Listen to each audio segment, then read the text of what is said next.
Hello students, आज हम class 10 में चैप्टर नंबर 10 सर्कल्स शुरू कर रहे हैं। ठीक है, ये चैप्टर बहुत ही आसान है और एक और दो थ्योरम है बस इसमें। ठीक है, काफी इजी चैप्टर है, बस उसको आप थोड़ा सा समझ के चलें। ठीक है, तो चलिए शुरू करते हैं। सर्कल्स, ठीक है, जिसको हिंदी में बोलते हैं वृत्त। ठीक है, अब बच्चों सर्कल, सबसे पहली बात, सर्कल होता क्या? आपने पिछली क्लासों में पढ़ा होगा कि सर्कल किसे कहते हैं। ठीक है, सर्कल, सर्कल। ठीक है, तो सर्कल को कैसे डिफाइन करेंगे? सर्कल क्या होता है? ठीक है, तो आपने 9th क्लास में पढ़ा था कि circle is a collection of all points in a plane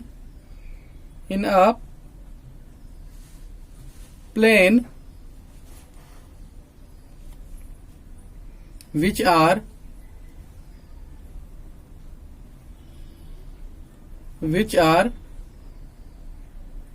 at a constant distance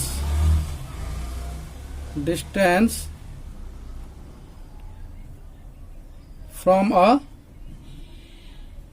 fixed point। ठीक है, मतलब सर्कल क्या है? बेसिकली कलेक्शन है, कलेक्शन ऑफ पॉइंट्स है किसी भी प्लेन में, एक्स वाई प्लेन में। ठीक है, जो कि हमेशा कांस्टेंट डिस्टेंस पे होता है। ये सब पॉइंट किस पॉइंट से? एक फिक्स पॉइंट से। यहां मैंने सर्कल बनाया है ऊपर 2-3, ये शेप जैसे वैसे ओवल टाइप लग रहा है, बट ये मैंने सर्कल बनाया है। ठीक है, इसको सर्कल कंसिडर करना है। ठीक है, तो इसके बारे में हम डिस्कस करेंगे जो आप क्लास 10th में है। इससे पहले मैंने आपको बेसिक सर्कल होता क्या है, सर्कल में क्या चीजें होती हैं, उसको मैं बता रहा हूं। ठीक है, जिस बच्चों को नहीं पता होगा उनको पता चल जाएगा पहले। ठीक है, तो मैंने बोला यहाँ पे circle is a collection of all points in a plane which are at a constant distance from a fix point. ठीक है, मतलब क्या? जैसे ये सर्कल हम इस तरह से कुछ बनाते हैं। ठीक है, और ये हमारा बीच में जो पॉइंट होता है, जो फिक्स पॉइंट जिसको बोला जाता है, इसको हम बोलते हैं, जो मैंने लिखा है ना, फिक्स पॉइंट, फिक्स्ड पॉइंट। ठीक है, यही होता है हमारा फिक्स्ड पॉइंट। और ये बहुत सारे पॉइंट्स बने हुए हैं। ठीक है, और ये सभी पॉइंट्स जो हैं, ये फिक्स पॉइंट से इक्वल डिस्टेंस पे है, कांस्टेंट डिस्टेंस पे है। जैसे यहाँ ये पॉइंट और ये पॉइंट आपस में जुड़ा हुआ है, तो ये कांस्टेंट डिस्टेंस जो होता है हमारा, उसको हम क्या बोलते हैं? ये कांस्टेंट डिस्टेंस जो मैंने लिखा है, इसको हम बोलते हैं क्या? इसको बोलते हैं रेडियस। क्या बोलते हैं? रेडियस। ठीक है, और जो फिक्स पॉइंट लिखा है इसको क्या बोलते हैं? इसको बोलते हैं सेंटर। क्या बोलते हैं? सेंटर। ठीक है, ये रेडियस और ये सेंटर। जैसे मैंने इसका सेंटर ले लिया O, और ये पॉइंट है कोई P। ठीक है, तो रेडियस की वैल्यू कितनी आ जाएगी? O से P की डिस्टेंस जो होगी वही हमारा रेडियस होगा। ये हमारा हो गया R। ठीक है, तो सर्कल एक ऐसी आकृति है, एक ऐसा शेप है जिसमें कि एक फिक्स पॉइंट से एक प्लेन में सभी पॉइंट का डिस्टेंस बराबर होता है। इस तरह से हमारा सर्कल बनता है। ठीक, सर्कल में और ही 2-4 कंसेप्ट हैं, आपको पता होगा या होना चाहिए। अगर नहीं पता है तो मैं एक बार उसको रिवाइज करा देता हूं। ठीक है, एक और मैं सर्कल बना लेता हूं रफ में। यहां देखो, ये मैंने सर्कल बनाया है। ठीक है, ये है इसका सेंटर O। ठीक, यहां से मैंने यहां पे रेडियस बता ही दिया। ठीक है, इसको बोलते हैं रेडियस। सेंटर से सर्कमफ्रेंस, इसका जो बाहर वाला ये परिधि बोलते हैं हिंदी में इसको, जो बाहर का ये लाइन बनता है। ठीक है, इस पॉइंट पे, इसका आउटर जो लाइन है, इस पे किसी भी पॉइंट पे जो टच करता है उसको बोलते हैं हम क्या? रेडियस। ठीक है, तो रेडियस मैंने बता दिया। उसके बाद अगर ये एक साइड से शुरू हो, ठीक है, एक सर्कमफ्रेंस के एक पॉइंट से शुरू हो और सर्कल के सेंटर से होते हुए दूसरे साइड को टच कर जाए, इस लाइन को क्या बोलते हैं? डायामीटर। क्या बोलते हैं? डायामीटर। ठीक है, डायमीटर या डायामीटर। ठीक है, ये पॉइंट P है और ये पॉइंट मैंने ले लिया Q है। PQ क्या हो गया? डायामीटर हो गया। ठीक, PQ क्या हो गया हमारा? डायमीटर। ठीक है, इसके साथ फिर एक और होता है आपका, अगर हमने सेंटर से पास नहीं कराया लाइन, हमने यहां से एक लाइन खींच दिया और दोनों साइड टच कर रहा है, इसको बोलते हैं हम कॉर्ड। क्या बोलते हैं इसको? कॉर्ड। हिंदी में इसको बोलते हैं जीवा। ठीक है, और ये हमारा O तो हो गया सेंटर। ठीक है, एक पॉइंट है बेसिकली। इतनी बातें आप सबको पता होनी चाहिए, अगर नहीं है तो मैंने आपको बता दिया यहां पे। ठीक है, अब आते हैं इस फिगर्स पे। ये फिगर्स क्या बता रही हैं? ठीक है, तो यहां पे क्या दिखा रखा है हमने? एक सर्कल और एक लाइन इस तरह से बनाया है, इनके बीच में क्या रिलेशन है, ठीक है, उसको हम जानेंगे। ठीक है, तो इसको मैं नंबरिंग कर देता हूं, इसको बोल देता हूं फिगर 1, फिगर 1, ये है हमारा फिगर 2, ठीक है, और ये है हमारा फिगर 3। ठीक है, होप सो आपको दिख रहा होगा। तो इसमें क्या है? एक सर्कल है और इसके बाहर एक लाइन खींची है PQ। ठीक है, एक लाइन है PQ जो कि इस सर्कल को कहीं भी टच नहीं कर रही है, ना ही कहीं कट कर रही है ना। तो इसको हम क्या बोलते हैं? इस लाइन को, अब यहां मैं लिख रहा हूं इसके बारे में। यहां देखो बच्चों, ये जो हमारी लाइन है ये वाली, इसको हम क्या बोलते हैं? Non intersecting. क्या बोलते हैं इसको? यहां आपको दिखेगा शायद, एक मिनट, यहां मैं लिख रहा हूं इसको, इसके अंदर सर्कल के अंदर लिख देता हूं। ठीक है, इस लाइन को बोलते हैं हम नॉन इंटरसेक्टिंग। इंटरसेक्टिंग, ठीक है, नॉन इंटरसेक्टिंग लाइन। ठीक है, जो ये कहीं भी टच नहीं कर रही है इसको, सर्कल को। ठीक है, उसके बाद सेकेंड कंडीशन है ये वाली, जिसमें कि एक लाइन PQ जो है वो सर्कल को एक पॉइंट A पे टच कर रही है। ठीक है, एक पॉइंट A पे टच कर रही है, ओनली वन पॉइंट। वो जो क्या पॉइंट है वो पॉइंट है हमारा A। ठीक है, तो इस तरह कंडीशन क्या कहा जाता है कि जो हमारा ये लाइन है PQ जो लाइन है, ठीक है, वो क्या है? वो हमारा जो है टेंजेंट है। ये लाइन PQ जो है वो टेंजेंट है किस पे? On the circle having centre O। सबका हम सेंटर O मान लेते हैं। ठीक है, ये O है और ये O सेंटर है। ये सर्कल है, इस पे ये लाइन PQ टेंजेंट है। तो ये लाइन क्या है यहाँ पे? टेंजेंट।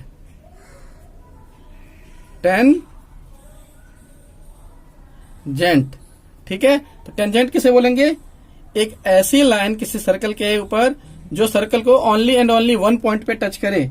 ठीक है, उसको बोलते हैं हम टेंजेंट। ठीक है, थर्ड वन देखो, थर्ड वन क्या है? एक PQ लाइन है, ठीक है, और ये इस सर्कल को दो पॉइंट पे टच कर रहा है, दो पॉइंट पे कट कर रहा है ना, दो पॉइंट से कट कर रहा है, A और B पे इसको टच कर रहा है। इस तरह के लाइन को हम क्या बोलते हैं? सिसेंट। ये PQ यहां पे क्या है? ये PQ लाइन जो है क्या है? ये सिसेंट, SECANT। ठीक है, CANT। ठीक है, या हिंदी में इसको बोलते हैं प्रतिच्छेदी रेखा। ठीक है, तो ये जो शेप मैंने बनाया था इन सब का मतलब वही है। एक बार फिर बता देते हैं, कोई भी लाइन अगर सर्कल के बाहर है और उसको कहीं भी टच नहीं कर रहा, ना इंटरसेक्ट कर रहा है, कहीं टच नहीं कर रहा है, तो इस तरह के लाइन को बोलते हैं हम नॉन इंटरसेक्टिंग लाइन।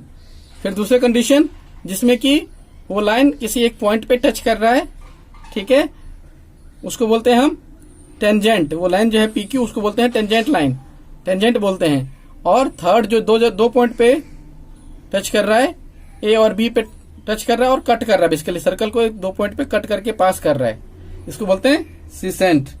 ठीक है, ये तीनों बातें आपको क्लियर हो गई होगी। तो अगर हम टेंजेंट का डेफिनेशन लिखें तो टेंजेंट के डेफिनेशन में हम क्या लिखेंगे बच्चों, जरा यहां देखना, यहां पे मैं लिख रहा हूं टेंजेंट का डेफिनेशन। टेंजेंट किसे बोलते हैं, ठीक है, टेंजेंट, ठीक है। और tangent to tangent to a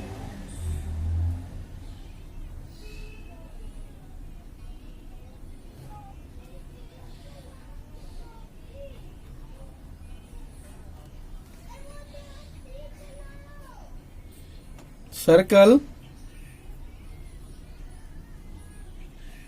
is a line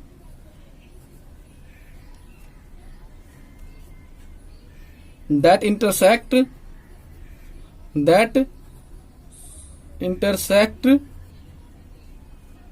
the circle at only one point, at only one point, ठीक है, उसको हम कहते हैं टेंजेंट। ये मैंने टेंजेंट का डेफिनेशन लिखा है, ठीक है, जो कि मैंने ये बताया आपको टेंजेंट, ठीक है। दूसरी बात, इसी को हम और क्या लिख सकते हैं इसके बारे में कि टेंजेंट किसी सर्कल किसी एक पॉइंट पे केवल एक ही टेंजेंट होता है। जैसे मान लो हमने यहां पे एक पॉइंट बना लिया, तो इस पॉइंट से only and only one tangent होगा, इस पॉइंट पे केवल एक टेंजेंट होता है, ठीक है। ठीक है बच्चों, एक सेकेंड जरा,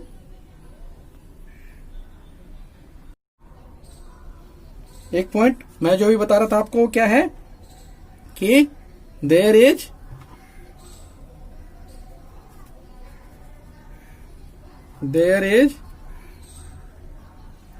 only one tangent at a point of the circle, ठीक है। किसी एक पॉइंट सर्कल किसी एक पॉइंट से एक ही टेंजेंट बन सकता है, ठीक है।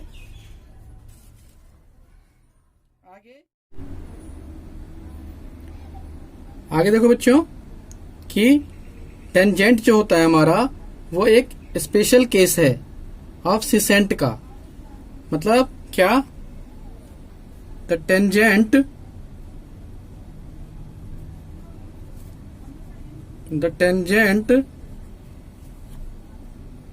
To a circle is a special case of the secant when two endpoints of its corresponding chord coincide। ठीक है, टेंजेंट जो है वो स्पेशल केस है सीसेंट का। उसमें क्या होता है कि उसका जो एंड पॉइंट होता है कॉरस्पॉन्डिंग कॉर्ड का वो एक ही जगह पे आ जाता है। कहने का मतलब क्या है, जैसे हमने एक सर्कल बनाया, ठीक है, ये एक सर्कल है, यहाँ पे हमने ये लाइन खींचा, ठीक है, ऐसे ही लाइन खींचा बहुत सारा, तो अगर ये हमारा टेंजेंट आ रहा है ये, और ऐसे ही नीचे एक टेंजेंट आएगा, ठीक है, तो यहाँ पे इसका एंड पॉइंट, यहाँ पे दो एंड पॉइंट है, 1 और 2, इस केस में यहाँ पे एंड पॉइंट, दोनों ही एंड पॉइंट हमारा एक ही बन जाता है, जैसे यहाँ पे और यहाँ पे दोनों ही एंड पॉइंट कॉमन पॉइंट बन जाता है, कॉमन एंड पॉइंट बन जाता है। ठीक है, तो ये भी बेसिकली एक स्पेशल केस है सिसेंट का, जिसको हम बोलते हैं टेंजेंट। ठीक है, इसको बोलते हैं हम टेंजेंट। ठीक, आगे देखो बच्चों कि अगर आपसे कोई पूछे कि हम किसी सर्कल में कितने पैरेलल टेंजेंट बना सकते हैं, कितने पैरेलल टेंजेंट बना सकते हैं। मैंने यहां वैसे एक्सप्लेन कर दिया, लेकिन फिर मैं इसको दोबारा एक बार डायग्राम बनाता हूं। ठीक है, ये देखो, अगर हम पैरेलल टेंजेंट की बात करें एक सर्कल में, तो वो केवल दो ही हो सकता है। जैसे हमने बनाया एक ऐसे ये और एक ऐसे ये। ठीक है, यही दो होगा जो पैरेलल टेंजेंट होगा, दो से ज्यादा पैरेलल टेंजेंट हम नहीं बना सकते हैं। ठीक है, तो we can draw only two parallel tangent to a circle. ठीक है, हम केवल दो ही पैरेलल टेंजेंट बना सकते हैं किसी सर्कल पे। ये बात आपको याद रखनी है बच्चों। ठीक है, उसके बाद एक होता है point of contact. Point of contact, मैं हेडिंग लिख रहा हूं, पॉइंट ऑफ कांटेक्ट।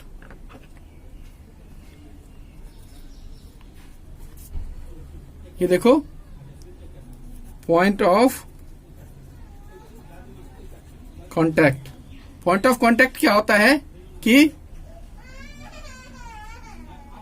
जैसे कोई सर्कल है, ये मान लो यहां मैं बना रहा हूं सर्कल। ठीक है, यहां पे एक टेंजेंट बनाया मैंने, ये ए बी। ठीक है, ए और बी। ठीक है, अब यहां पे सर्कल और टेंजेंट जहां पे पॉइंट पे टच कर रहा है, ये पॉइंट जो बना है ये वाला, ये कहलाता है क्या, पॉइंट ऑफ कांटेक्ट। तो इसको हम लिखेंगे कैसे कि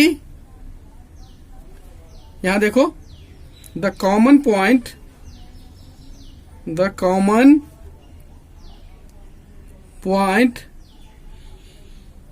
of the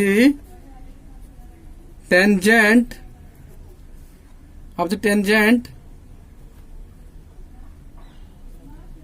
and the circle is called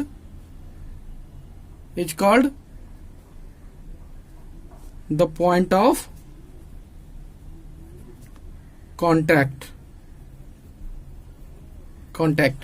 मतलब एक सर्कल है, उस पर कोई टेंजेंट बनाया, जिस किसी पॉइंट पे ये टेंजेंट टच करेगा, और जो सर्कल का पॉइंट होगा जिस पे टच करेगा, उस पॉइंट को बोलते हैं हम पॉइंट ऑफ कांटेक्ट। ठीक है, छोटा सा एक कंसेप्ट था, छोटी सी एक बात थी। ठीक है, ये हो गया पॉइंट ऑफ कांटेक्ट के बारे में। ठीक है, तो इसके बाद हमारा थ्योरम 10.1 है, उसको जो है हम नेक्स्ट क्लास में डिस्कस करेंगे, और एक्सरसाइज 10.1 भी हम करेंगे फर्दर, और भी कंसेप्ट जानेंगे। तब तक जो है बच्चों इसे देखो, समझो। ठीक है, और कोई दिक्कत है तो कमेंट में पूछें आप। ठीक है, और मेरे इस चैनल को लाइक, सब्सक्राइब और शेयर करें। थैंक यू बच्चों।